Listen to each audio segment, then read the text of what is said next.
उनको सोचना चाहिए। आज आपकी मजबूरी का लाभ लेने की कोशिश में लालू यादव हैं, करते हैं नेतृत्व की आपकी मजबूरी का लाभ उठाने की कोशिश में लालू यादव हैं। अभी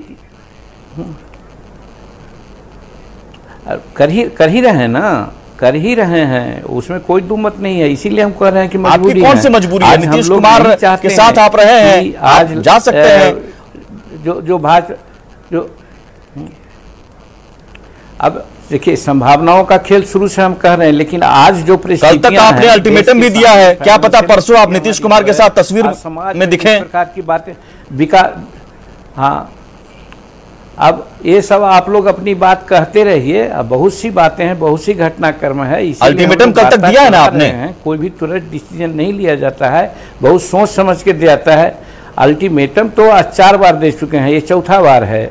और इसमें अगर मान लीजिए तो मांझी जी के अल्टीमेटम का कोई वैल्यू इसीलिए नहीं फिर करता है, तेजस्वी यादव इसलिए शायद वैल्यू नहीं कर पाते होंगे, क्योंकि 4 बार अल्टीमेटम देते हैं, फिर कुछ करते नहीं है, डिसीजन लेते नहीं है। अच्छा, तो वो तो बात हो जाएगी ना। अति आया भालू आया, भालू आया, भालू आया, फिर एक आध बार आ जाता है तो सब लोग समझ जाते हैं। तो इसीलिए वो सब बात अलग है।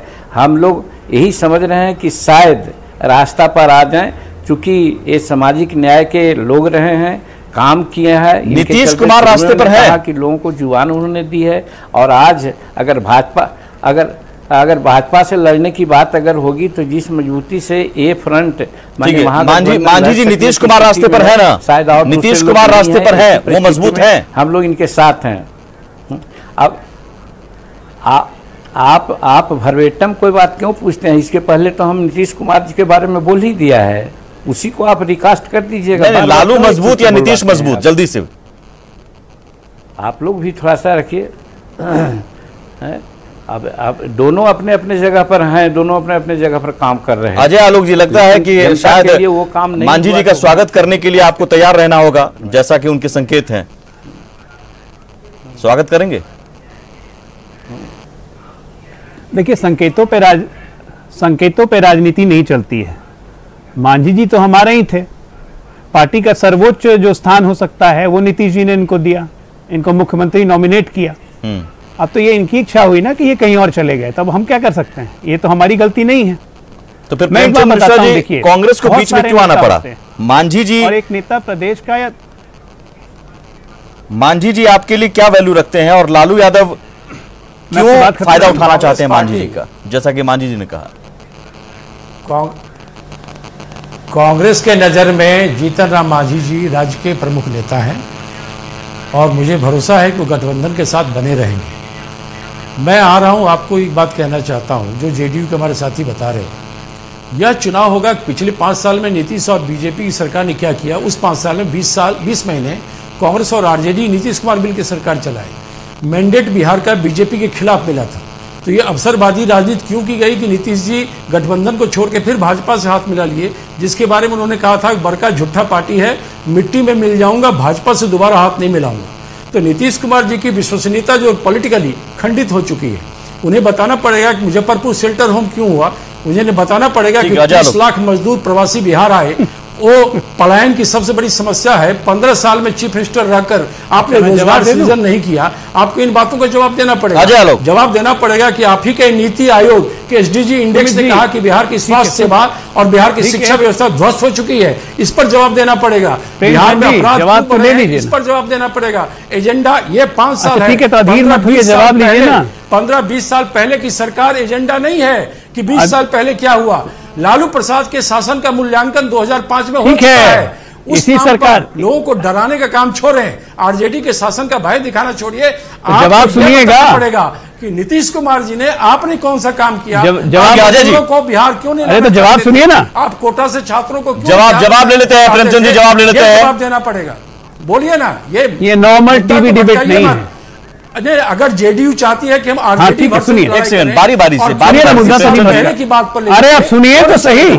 आपने बताया कि आपकी सरकार ने क्या किया, सुनिए ना।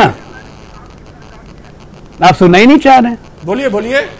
हाँ, अब ऐसा है मुद्दा पर कितनी बार आपको जनता बताएगी, कितनी बार आपको जनता बताएगी, 15-20 साल पहले पर मैंडेट नहीं होगा। कितनी बार आपको अरे मुद्दे पे यहाँ सुनिए ना, अधीर क्यों हो रहे हैं?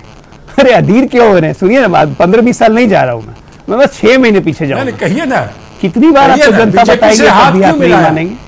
अभी लोकसभा चुनाव हुए थे ना, अभी 1 मिनट, अब सुनिए, बीच में मत बोलिए। अब ये नॉर्मल टीवी डिबेट्स नहीं हो रहे हैं, इनका कॉन्क्लेव है, इनके मंच की कम से कम वैल्यू रखिए। नॉर्मल टीवी डिबेट्स नहीं है कि हम लोग बहस करें। आपने अपनी बात कह दी, मैं अपनी बात कह देता हूं।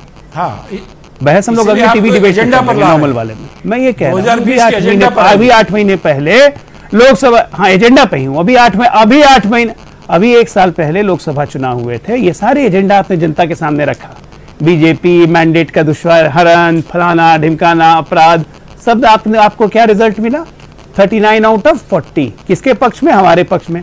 जनता की बात तो आपको समझ में नहीं आई। राहुल गांधी उधर राफेल राफेल राफेल चिल्लाते रहे, क्या मैंडेट आया?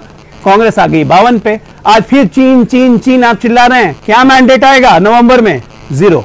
आप फिर 0 पे जाइएगा, क्योंकि जन सरोकार, जन भावनाओं की मुद्दों को इग्नोर करना कांग्रेस की एक आदत हो गई है। ठीक है, आपके साथ तो जीतन राम मांझी जी भी अलायंस नहीं करेंगे चुनाव में, मैं बता दे रहा हूं, अगर आप राजद के साथ नहीं रहिएगा तो इसीलिए अपनी पार्टी, ये आप भविष्यवाणी कर रहे हैं कि पुख्ता दावा कर रहे हैं कि मांझी जी आपके साथ आ रहे हैं?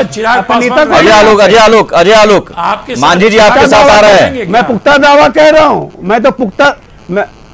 मैं पुख्ता दावा कर रहा हूं। कांग्रेस तो दूसरे के सहारे अपनी नैया चला रही है। कांग्रेस पार्टी का वजूद कहां है बिहार में? पूरे बिहार के हर जिला में जाके घूम लीजिए, अगर कांग्रेस का एक नेता मिल गया।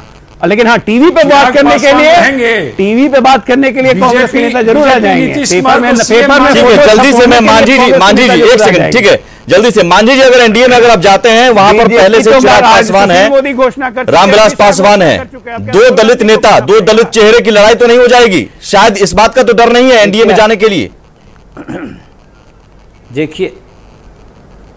देखिए हाइपोथेटिकल सवाल का जवाब नहीं दिया जाता है, लेकिन जहां तक रामविलास पासवान जी का मामला है, जिसकी चर्चा हम कर रहे थे, आज 73 वर्ष आजादी के हो गए। सबसे बड़ा दलित चेहरा कौन है? आरक्षण का प्रमोशन, सबसे बड़ा दलित चेहरा कौन?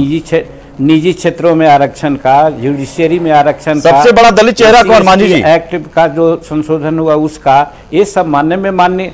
जरा चेहरा बहुत दिन से विधायक हैं, मंत्री रहे हैं, सब दिन अंतिम तक मंत्री रह रहे हैं, लेकिन समाज का ये जो 4 मुद्दा है उसके बारे में उन्होंने क्या पहल किया? छोटी सी बात। लेकिन लालू यादव आपके लिए मजबूरी है। आज 10% आज आपने कह दिया लालू यादव आपके लिए मजबूरी है, ये आपने कह दिया, ये बड़ी बात। और शायद नीतीश कुमार आने वाले दिनों में मजबूती होंगे। अजय आलोक जी जल्दी से। ये सब चीज आप लोगों